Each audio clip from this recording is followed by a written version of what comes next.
Hi, I'm Epokk from Minigame Guides. In this video, we're going to be talking about all the different combinations that you can make with tiles in Loop Hero. There are quite a few of them, but you may already know most of them, but let's go through them anyway, just in case you don't know about a specific one or are looking for one.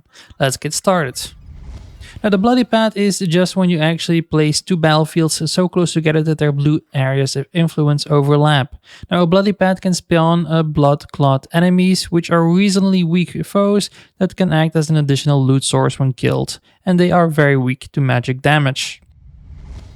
Blooming Meadows. Now this is when the standard Meadows card is based beside anything that isn't a Meadows area. So this can be placed next to rocks, mountains, Treasury, it doesn't matter. It will become a Blooming Meadow and will heal you for 3 HP a day instead of 2.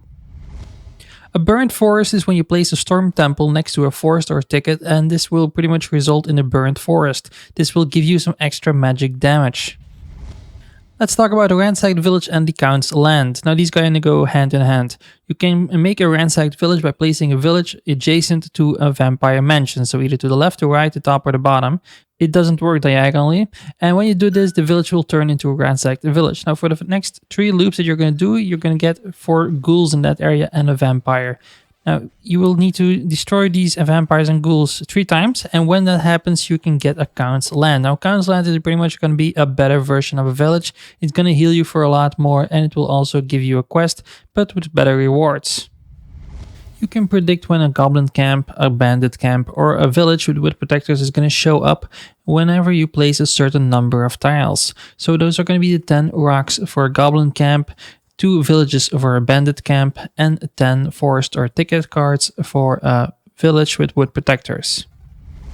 You can turn a goblin camp into a goblin lookout post by placing a swamp right next to it. Now this will just add a goblin archer to the fight. A hungry grove is created by placing a bloody grove next to a grove, and then you're going to destroy the original grove on the path with an oblivion card.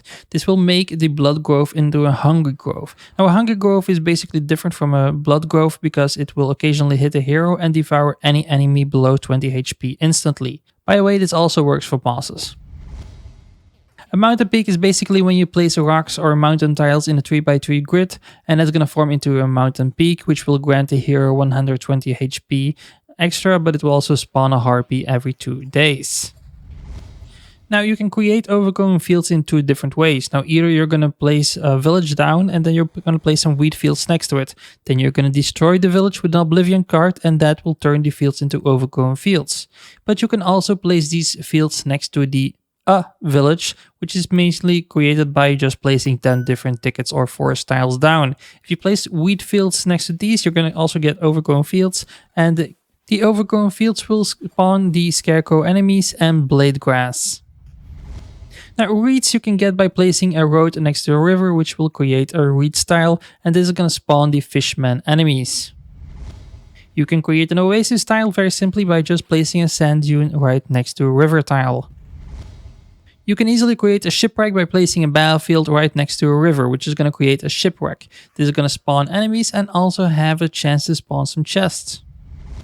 One pretty much everyone already knows is you can turn a treasury into an empty one by simply placing 8 resource cards around it, such as rocks, mountains, meadows, and so on. And this will give you a lot of resources in return, but it will also spawn a gargoyle every few days. You can create towns by placing 5 suburbs down in a cross shape, and this will create a town. But those are basically all the combos that you can make with the existing tiles in Loop Hero right now. If you want some more help with Loop Hero, just be sure to check out this playlist. It has a beginner guide, it has also the guide on how to get all the different kinds of materials. But anyway guys, I want to thank you for watching and I'll see you in the next one.